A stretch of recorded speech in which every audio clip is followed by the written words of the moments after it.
The woman's voice cracked through the darkness of the stone chamber, barely more than a whisper, yet somehow filling the space with pure desperation. "Kill me quickly," she begged, her chains rattling against the cold floor.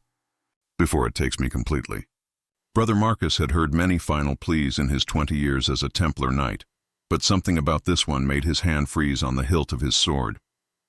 That's when he saw them, her eyes, beginning to shift from pale blue to something else entirely.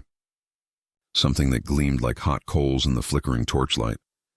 It was the spring of 1307, 3 months before King Philip would issue the orders that would destroy the Knights Templar forever. Brother Marcus didn't know that yet.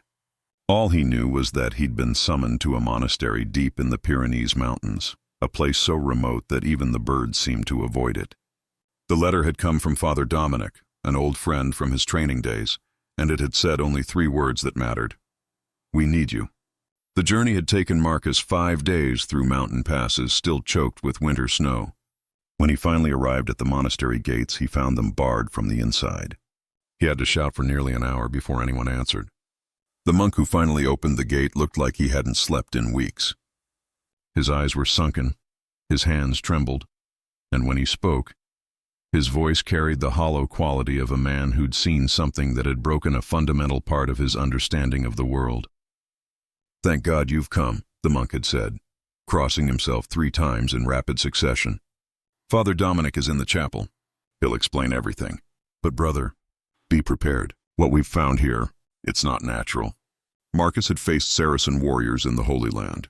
He'd survived ambushes, sieges, and betrayals that would have killed lesser men. He didn't frighten easily, but as he followed the monk through the monastery's twisted corridors, lit only by scattered candles that seemed to struggle against an oppressive darkness, he felt something he hadn't experienced in years, genuine unease. Father Dominic was kneeling before the altar when Marcus entered the chapel, his lips moving in silent prayer. He looked older than Marcus remembered, his hair now completely white, his shoulders bent as if carrying an invisible weight. When he finally stood and turned, Marcus saw that his old friend had been crying. "Marcus," Dominic said, his voice thick with emotion, "forgive me for bringing you here. But I had nowhere else to turn. No one else would believe me, and even if they did..." He paused, wiping his eyes with the back of his hand. "Even if they did, I'm not sure they could help." Over the next hour, Dominic told Marcus a story that seemed impossible, yet the raw terror in his friend's eyes made it clear he believed every word. 3 weeks earlier, a group of villagers from the valley below had brought a woman to the monastery. She'd been found in the woods, naked and covered in blood, speaking in languages no one recognized. At first, they thought she'd been attacked by bandits or wild animals. They thought she was a victim. But then the episode started. At night, she would begin to change. Her voice would drop to an inhuman register. Her strength would increase tenfold, requiring 6 men to hold her down.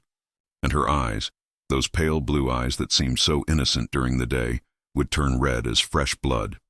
She would speak in that strange language, words that seemed to crawl into your mind and nest there, making you think thoughts that weren't your own. 2 monks had already fled the monastery. Another had tried to kill himself, claiming that the woman had shown him visions of his own damnation. "We've tried everything," Dominic said, his hands clasped so tightly his knuckles were white. "Exorcism, prayer, fasting, holy water. Nothing works. Whatever has hold of her, it's ancient, Marcus. Older than the church. Older than Christ himself, I think. And it's getting stronger. Last night she broke her chains. We barely managed to subdue her, and it cost us." Brother Thomas lost 2 fingers. "Brother Paul," he trailed off, unable to finish. "What does she want?" Marcus asked. Dominic's laugh was bitter and broken. "That's the worst part. During the day, when she's herself, she begs us to kill her. She says she can feel it growing inside her like a cancer. She says that once it fully takes hold, it will use her body to do terrible things. She's been begging for death since the day she arrived. But we can't do it, Marcus. How can we kill an innocent woman? How can we murder someone who's possessed through no fault of her own?" Marcus understood why his friend had called him. The church's laws were clear. Human life was sacred, and murder was an unforgivable sin. But the Templars had always existed in a gray area, a space between the absolute morality of the church and the brutal pragmatism required to survive in a world that didn't care about righteousness. Sometimes the right thing and the holy thing weren't the same. Let me see her, Marcus said. They descended into the monastery's lower levels, past the wine cellars and storage rooms, down stone steps that grew narrower and damper with each flight. The air here tasted of mold and something else, something sharp and acrid that made Marcus's eyes water. At the bottom of the final staircase, they reached a heavy wooden door reinforced with iron bands. From behind it came the sound of chains and labored breathing. Dominic lifted the bar and pushed the door open. The chamber beyond was small, barely 10 feet across, with walls of rough stone that wept moisture. A single torch provided light, and there, chained to an iron ring in the floor, sat the woman. She looked young, perhaps 25, with long dark hair that hung in matted tangles around a face that might have been beautiful, if not for the exhaustion and terror written across it. She wore a simple brown robe, torn and stained. Her wrists were raw from the manacles, and as Marcus entered, she looked up at him with eyes that held such profound sadness it was almost physical. "You're the one they sent for," she said, her voice hoarse. "The soldier." Marcus nodded slowly. "I'm Brother Marcus of the Knights Templar. Have you come to kill me?" There was hope in her voice, desperate and pleading. "I've come to understand what's happening to you. Can you tell me your name?" "Catherine." She swallowed hard. "My name is Catherine. I was a weaver in the village of Saint-Laurent. I had a husband, a daughter." Her voice broke. "I don't know if they're still alive. I don't know what I did to them before they brought me here." Marcus knelt down, bringing himself to her eye level. Up close, he could see that she was trembling, not from cold, but from some internal struggle. "Catherine, I need you to tell me everything you remember. Start from the beginning." Her story came out in fragments, interrupted by long pauses where she seemed to be fighting for control of her own thoughts. She'd been gathering herbs in the forest, she said, when she found a cave she'd never seen before. Inside, there were symbols carved into the walls, symbols that hurt to look at, that seemed to twist in ways that defied geometry. And at the back of the cave, half buried in the earth, was a box made of black stone. "I should have left it," Catherine whispered, tears streaming down her face. "God help me, I should have walked away. But I was curious. And when I touched it, when I opened it." She screamed then, a sound so sudden and so filled with agony that Marcus jerked backward. But it wasn't pain causing the scream. Her eyes had begun to change, the blue draining away like water through sand, replaced by a red glow that seemed to emanate from somewhere deep inside her skull. Her body convulsed, back-arching, chains pulling taut. "Get back!" Dominic shouted, grabbing Marcus's arm. But Marcus didn't move. He'd fought demons before, or at least, he'd fought men who believed they were fighting demons. He knew that fear was a weapon, and he refused to give it power. Instead, he watched as Catherine's transformation continued. Her face twisted, muscles moving in ways that human faces shouldn't move. Her hands clenched into claws, fingernails digging into her palms hard enough to draw blood. And then she spoke, but it wasn't Catherine's voice anymore. It was deeper, layered, as if multiple voices were speaking in unison. "Templar!" the thing inside her hissed. "You who carry the mark of Solomon. You who pretend to serve a false god while hiding the old knowledge. Do you think your prayers can touch me? Do you think your sword can cut what was old when your precious Christ was nothing but dust?"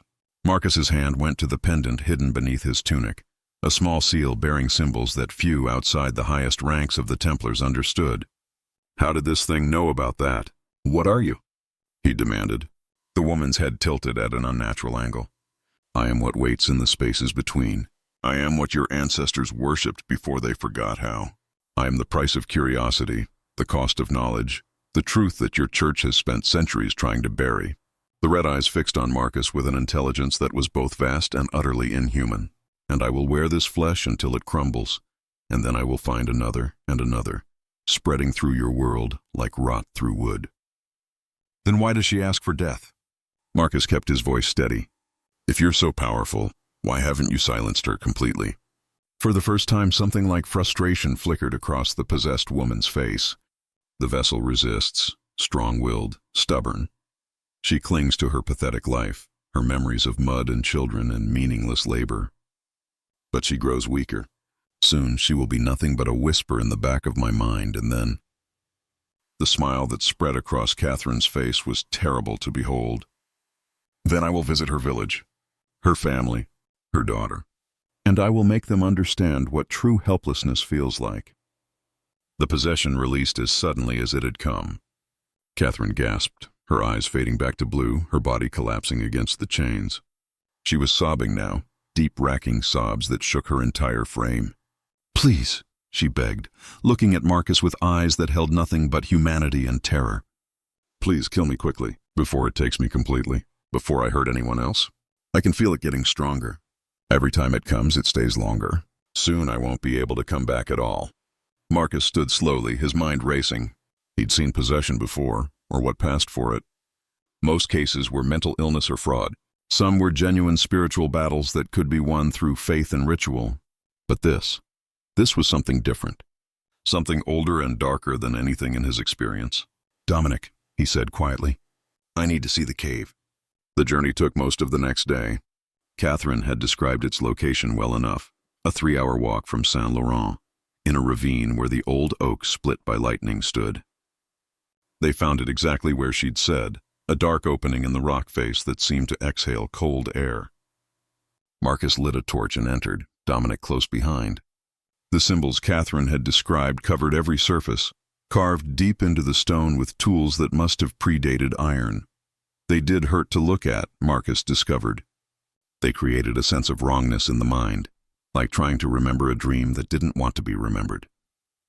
And at the back of the cave, just as Catherine had said, was a box made of black stone. It was empty now, its lid hanging open. But even empty, it radiated a sense of ancient malevolence that made Marcus's skin crawl. Around it, the ground was scorched in a perfect circle, as if something had burned its way free. "What is this place?" Dominic whispered. Marcus had seen something like these symbols before, in forbidden texts kept locked away in the Templar archives in Paris. Texts that predated Christianity by thousands of years. Texts that spoke of old gods and older prisons, of things that existed before human beings walked the earth. Things that had been bound by knowledge that was now lost. "A prison," Marcus said finally. "Or maybe a warning. Our ancestors sealed something in that box, something that should never have been released." And Catherine opened it. They returned to the monastery in silence. Marcus spent that night in the chapel praying not for guidance from God. He knew that God rarely answered such prayers directly, but for clarity of his own mind. He thought about Catherine, about her daughter, about all the people this thing might hurt if it was allowed to continue.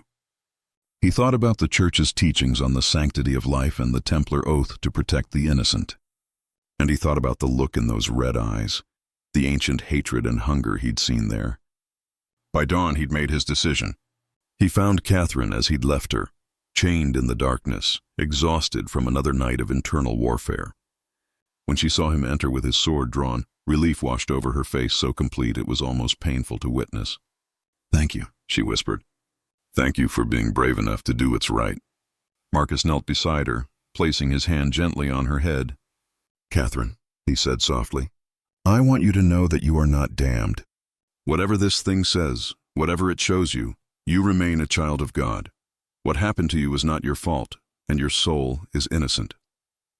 She began to cry, nodding against his palm. Will you tell my daughter that I loved her? That I fought as hard as I could?" "I will," Marcus promised. And then, before the thing inside her could wake and fight back, he drove his blade through her heart with all the precision of his years of training. It was quick, as she'd asked. One moment she was alive, and the next she was not. But as her body slumped forward, something happened that Marcus hadn't expected. A red mist began to pour from her mouth and eyes, coalescing in the air above her corpse. It took shape, vaguely human but wrong in every proportion, and those red eyes fixed on Marcus with pure rage. "Foolish," it hissed. "Did you think death would stop me? I am already free.